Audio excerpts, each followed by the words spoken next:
श्री स्वामी समर्थ. रोजच्या प्रमाणे स्वामी समर्थाई निवांत बसले असताना त्यांना एका भक्ताची आठवण येते.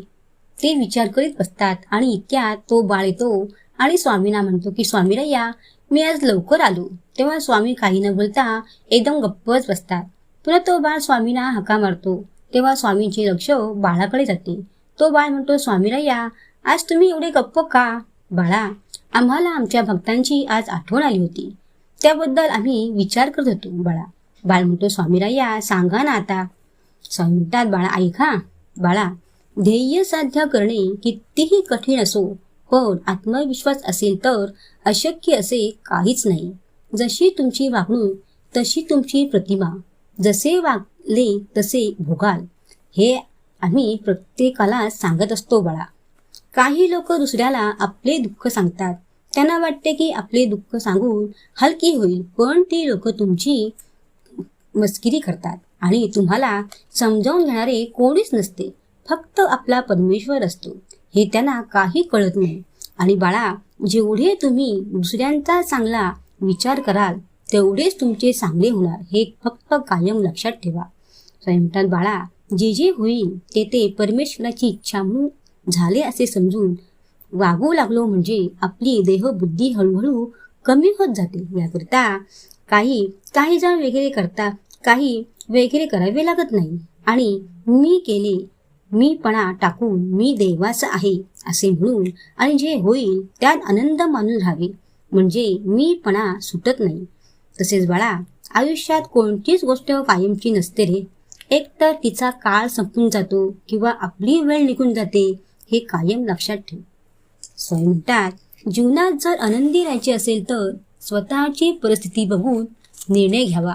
जो जगाकडे बघून निर्णय घेतो तो जीवनात कधीच यशस्वी होत नाही. बाळा, जीवनात काहीच संपत नाही, फक्त एक नवीन सुरुवात आपली वाट पाहत असते.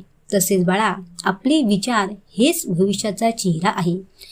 आपण जर नकारात्मक विचार केला तर प्रत्येक संधीमध्ये आपल्याला अडचणी दिसतात, पण जर सकारात्मक विचार केला तर प्रत्येक अडचणीमध्ये नक्कीच संधी दिसते. बाळांनो, प्रत्येक गोष्ट मनासारखी होत नसते, म्हणून सुखापेक्षा समाधान शोधा.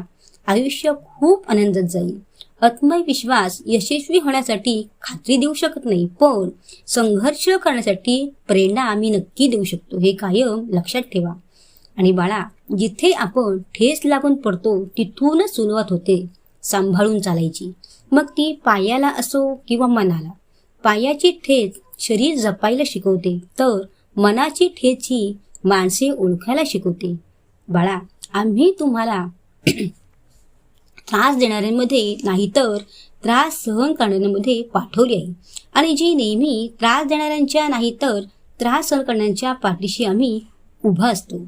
स्वामी म्हणतात, बाळा, आपण चंदन जसे सहाणीवर उघळतो आणि त्या चंदनाचा सुगंध येतो, तसेच बाळा, आपण मनापासून देवाचे नाम स्मरण केले तर आपल्या मनात कोणतेही वाईट विचार येत नाही आणि त्या परमेश्वराच्या नामाने मन स्वच्छ व शांत होते.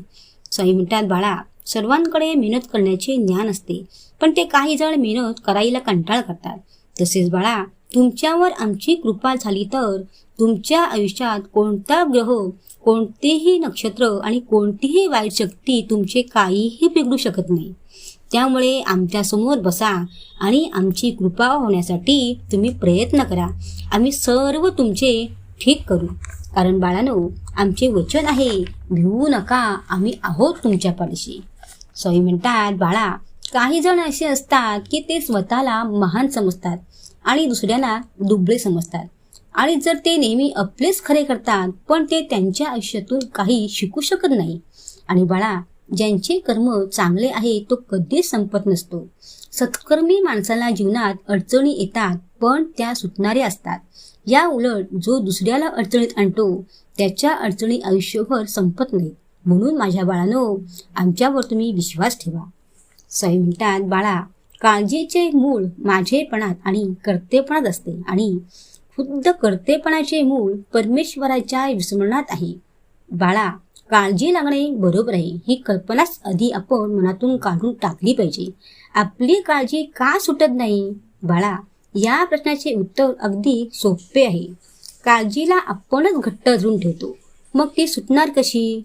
ज्याने परमेश्वर आपलासा करून घेतला त्याला काळजी करण्याची भीतीच नाही.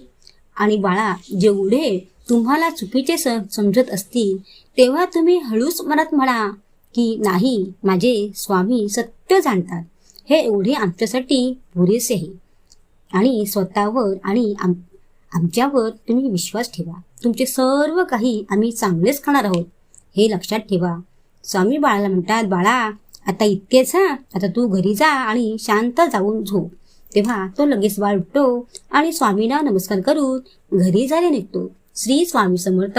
तर स्वामी मंडळीनो, कशी वाटली गोष्ट स्वामींची आणि बाळाची?